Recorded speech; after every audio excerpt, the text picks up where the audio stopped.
Assalamualaikum warahmatullahi wabarakatuh. Salam sehat teman-teman. Salam gaspol. Hari ini saya akan menjelaskan tentang cara penggunaan sebuah alat ukur mekanik, yaitu alat ukur jangka sorong atau sigmat atau Vernier kaliper. Baik, sigmat atau Vernier kaliper atau jangka sorong ini mempunyai beberapa fungsi, yang diantaranya pada bagian rahang bawah, ini berguna untuk mengukur diameter luar atau juga bisa mengukur ketebalan, ya. Sedangkan pada bagian rahang atas berfungsi untuk mengukur diameter dalam. Oke, sedangkan sisi yang lain pada jangka sorong ini untuk mengukur ketinggian atau kedalaman ukurannya. Oke. Kemudian pada sigmat ini ada beberapa nilai satuan ukurnya. Oke. Pada rahang tetap, mana rahang tetap nih? Rahang tetap, ini rahang geser. Nah, ini rahang geser mempunyai dua satuan ukur apa saja, yaitu satuan British pada bagian atas baik di rahang geser ataupun di rahang tetap, dan di bagian bawahnya menggunakan satuan internasional, ya, baik pada rahang tetap ataupun di rahang geser. Untuk di satuan British di rahang tetap atau di rahang geser pada bagian atas menggunakan satuan inci. Sedangkan untuk satuan internasional pada bagian rahang bawah ataupun rahang geser bagian bawah menggunakan satuan milimeter. Di bagian rahang tetapnya menggunakan satuan sentimeter. Kebetulan sigmat atau jangka sorong yang berada di sini mempunyai tingkat ketelitian yaitu 0,05 mm. Baik teman-teman, saya akan contohkan cara penggunaan dari jangka sorong atau sigmat ini.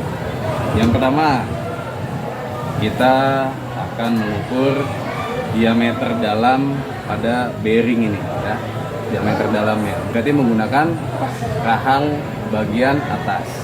Oke, bagaimana? Cek. Oke, rahang bagian atasnya. Oke, seperti ini ya. Ingat, dalam pengukuran sebuah benda kerja, sebisa mungkin alat ukur dan benda yang diukur tidak lepas. Bagaimana caranya? Berarti ini ada penguncinya. Kita kunci dahulu, baru kita cek nilainya. Nilainya teman-teman bisa cek baik menggunakan satuan internasional ataupun satuan British. Ingat, yang satuan British berada pada bagian atas, sedangkan satuan internasional berada bagian yang bawah. Sedangkan mengukur diameter luar, berarti kita harus menggunakan rahang bagian bawah. Ingat nih, ini ada bagian yang flat pada rahang bagian bawahnya, ya. Benda kerjanya juga harus menempel. Oke, sama kita kunci, dan seperti inilah cara penggunaan. Oke, sip. Dan satu lagi, pada bagian buntutnya. Buntut ini bisa mengukur untuk ketinggian sebuah benda. Contohnya ini pada blok silinder. Bagaimana caranya? Yang buntutnya ini menyentuh bagian bawah, sedangkan dasar dari rahang tetap ini berada pada bagian paling atas benda kerja tersebut. Contohnya gimana? Oke, seperti ini ya. Oke, kita cek untuk mengukur ketebalan kanvas kopling ini. Nah, pengukuran kanvas kopling ini, cara yang baik adalah kalian terapkan pada segala sisi di kanvas kopling tersebut. Oke, contohnya seperti ini. Oke ya, teman-teman, kita lihat ya. Sip. Kita cek berapa nilai ukurnya. Oke, saya akan coba.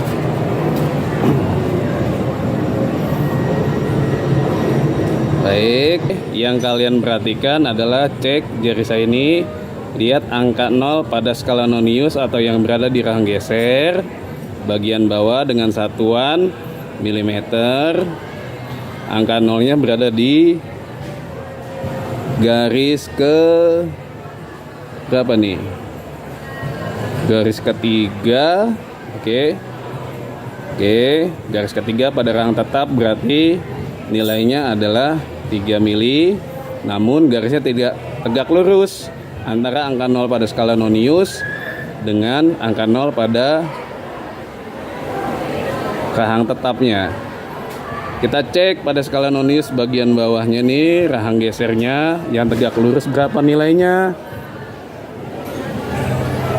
Oke, kita cek nilainya yang tegak lurus adalah 30. Cek. Ada di 30. Jadi nilainya adalah 3,30 mm. Oke, gitu cara pengukurannya ya. Jadi cari yang pertama angka 0 pada skala nonius. Angka 0 pada skala nonius berada di garis keberapa pada rahang tetap. Kemudian apabila garisnya tidak tegak lurus antara rahang tetap dan rahang geser, maka dicek garis yang mana pada skala nonius di rahang geser yang tegak lurus dengan yang berada di rahang tetap. Oke, begitu ya teman-teman. Ingat, ini nilai ketelitiannya adalah 0,05 mm. Maka setiap garis pada skala nonius nilainya adalah 0,05 mm. Baik teman-teman, itu dulu penjelasan yang dapat diberikan untuk cara penggunaan sigmat, jangka sorong atau Vernier Caliper namanya ya. Terima kasih. Sekian dari saya. Assalamualaikum warahmatullahi wabarakatuh. Salam.